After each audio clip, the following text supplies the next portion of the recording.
चांद हमारी पृथ्वी का वो इकलौता कुदरती उपग्रह है जिसके बारे में हम सब कुछ जानते हुए भी कुछ भी नहीं जानते। जैसे कि चांद के साउथ पोल में 2500 किलोमीटर तक बड़े और 8 किलोमीटर तक गहरे क्रेटर यानी कि गड्ढे हैं, ये तो हमें पता है। लेकिन उन क्रेटर्स में है क्या, इस बात से हम सब अनजान हैं। ठीक वैसे ही चांद के फार साइड में एलियन सभ्यता होने का अंदाजा तो सभी लगाते हैं, लेकिन असल में वहां कोई जीव मौजूद भी है या फिर नहीं, ये किसी को नहीं पता। और आज हम चांद से जुड़े ऐसे ही अनेकों रहस्यों से पर्दा उठाने की कोशिश करेंगे और चलेंगे पृथ्वी से चांद के एक रोमांचक सफर पर। तो अपनी कुर्सी की पेटी बांध लीजिए क्योंकि हमारा स्पेसक्राफ्ट टेक ऑफ करने वाला है। मित्रों, चांद हमारी पृथ्वी से 3,84,400 किलोमीटर दूर है और अगर हम अमेरिका और रूस की तरह चांद पर जाने का सीधा रास्ता पकड़ते हैं तो करीबन 4 से 5 दिन में ही हम चांद पर पहुंच जाएंगे। हालांकि हमारे चंद्रयान 3 ने चांद तक जाने के लिए अंडा का रास्ता चुना था, जो फ्यूल बचाने के हिसाब से तो कारगर था क्योंकि वो पृथ्वी और चांद की ग्रेविटेशनल फोर्स का सहारा लेकर आगे बढ़ रहा था। लेकिन हम इंसान उस रास्ते से चांद पर नहीं जा सकते क्योंकि ऐसा करने में पूरे 42 दिनों का समय लगेगा। ऐसे में हमें अपने साथ 42 दिनों का खाना, पानी और बाकी चीजें भी लेकर जाना पड़ेगा, जिसके लिए बहुत बड़े स्पेसक्राफ्ट की जरूरत पड़ेगी जो कि इस वक्त हमारे पास नहीं है। साथ ही 42 दिनों के लंबे सफर में हम काफी थक भी जाएंगे। इसीलिए चलिए हम चांद पर डायरेक्ट पाथ से ही चलते हैं। तो जब स्पेसक्राफ्ट का लैंडर आपको चांद पर उतारेगा तो बाहर आने के लिए आपको सबसे पहले अपना स्पेस सूट पहनना होगा क्योंकि चांद पर काफी पतला वातावरण है और इसमें ऑक्सीजन मौजूद नहीं है। इसी वजह से सांस लेने के लिए आपको बंद स्पेस सूट के पीछे लगे ऑक्सीजन सिलेंडर का सहारा लेना होगा। स्पेस सूट पहनने के बाद जब आप चांद की सतह पर कदम रखेंगे तो आप खुद को काफी हल्का महसूस करेंगे। दरअसल चांद का गुरुत्वाकर्षण पृथ्वी से 6 गुना कम है, इसीलिए अगर आपका वजन पृथ्वी पर 82 किलोग्राम है तो चांद पर यह सिर्फ 13.5 किलोग्राम ही हो जाएगा। इसी वजह से पहली बार चांद पर कदम रखते ही शुरुआत में तो आपका बैलेंस बिगड़ेगा और आप चलने के बजाय उछलते हुए नीचे भी गिर सकते हैं। इसीलिए चांद की सतह पर संभल कर कदम रखना जरूरी है। यहां एक दिलचस्प बात यह भी है कि चांद की सतह पृथ्वी की सतह की तरह समतल नहीं बल्कि टेढ़ी मेढ़ी है और ये यहां बहुत ऊबड़ खाबड़ है। साथ ही कई बड़े बड़े गड्ढे यानी कि क्रेटर और चट्टाने हैं। आपको बता दें कि चंद्रमा की मैग्नेटिक फील्ड पृथ्वी से कमजोर है, इसीलिए वहां समय समय पर उल्कापिंड गिरते रहते हैं। इन्हीं उल्कापिंडों के टकराने से चांद की सतह पर इतने ज्यादा गड्ढे हैं जिनका डायमीटर 1 सेंटीमीटर से लेकर 2500 किलोमीटर जितना बड़ा भी है। लेकिन इनमें से जो गड्ढे सबसे बड़े और सबसे पुराने हैं, विशेषज्ञों के मुताबिक उन क्रेटर्स में पानी और अन्य खनिजों के भंडार छिपे हो सकते हैं क्योंकि करोड़ों सालों पहले यही उल्कापिंड पहली बार पृथ्वी पर पानी और जरूरी खनिज लेकर आए थे, जिनकी वजह से ही पृथ्वी पर जीवन संभव हुआ था। ऐसे में अगर इन गड्ढों में उल्कापिंड गिरे हैं, तो वो कुछ ना कुछ रिसोर्सेस तो जरूर लाए ही होंगे जो इन क्रेटर्स की काली परछाई के नीचे छुपे हुए हैं। आपको बता दें कि चांद के दक्षिणी ध्रुव में सबसे बड़े और पुराने क्रेटर्स हैं, जिनमें सबसे बड़ा क्रेटर है एटकेन बेसिन, जिसका डायमीटर 2500 किलोमीटर है और गहराई 8.2 किलोमीटर। यानी कि अगर आप दुनिया की सबसे ऊंची बिल्डिंग बुर्ज खलीफा, जिसकी ऊंचाई 828 मीटर है, उसे एटकेन बेसिन में एक दूसरे के ऊपर रखें तो इसमें 10 बुर्ज खलीफा समा जाएंगे। यहां दिलचस्प बात यह है कि चांद का जो दक्षिणी ध्रुव यानी कि साउथ पोल है वो कभी पृथ्वी से नहीं दिखता। वहां 400 करोड़ साल पुराने क्रेटर हैं जिनके अंदर सूर्य भी कभी नहीं पहुंच पाया। ऐसे में ये चीजें उसे काफी ज्यादा रहस्यमयी बना देती हैं और वैज्ञानिकों का मानना है कि इन क्रेटर्स में एलियंस हो सकते हैं। अब एलियंस यानी कि छोटे मुंह, बड़ी आंखें और बड़े सिर वाले बौने जीव नहीं, बल्कि पृथ्वी के अलावा किसी भी ग्रह पर बसने वाली लाइफ को एलियन कहा जाता है। यानी कि अगर इन क्रेटर्स में मौजूद पानी में सिंगल सेल बैक्टीरियाज भी पनप रहे होंगे तो उन्हें भी हम एलियंस ही कहेंगे।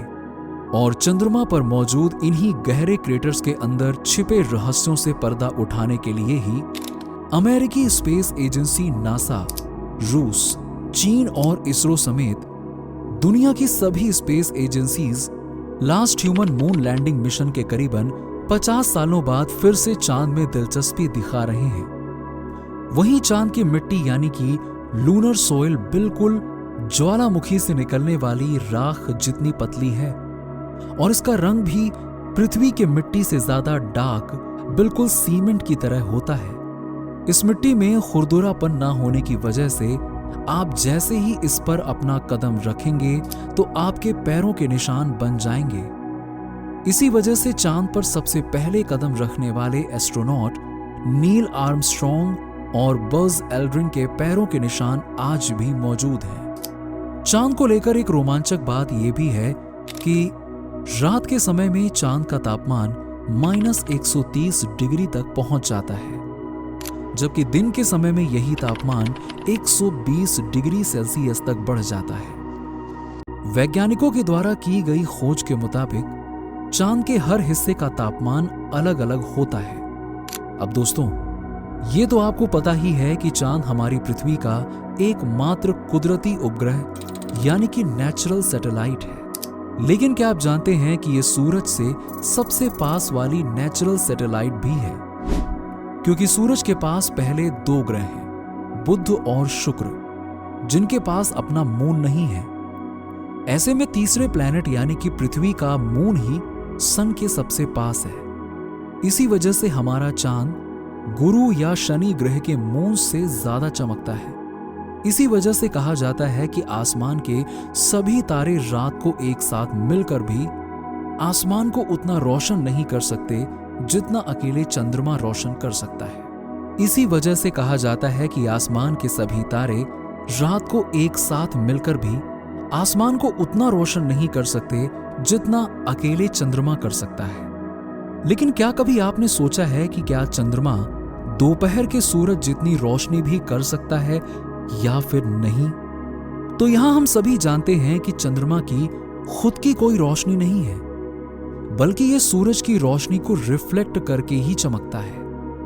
ऐसे में यह सूर्य से काफी कम पावरफुल है और अगर आप चाहते हैं कि हम दोपहर के सूरज जितनी रोशनी रात को भी प्रोड्यूस कर पाएं, तो इसके लिए हमें कम से कम 3 लाख चंद्रमा चाहिए होंगे, वो भी पूनम की रात वाले फुल मून को।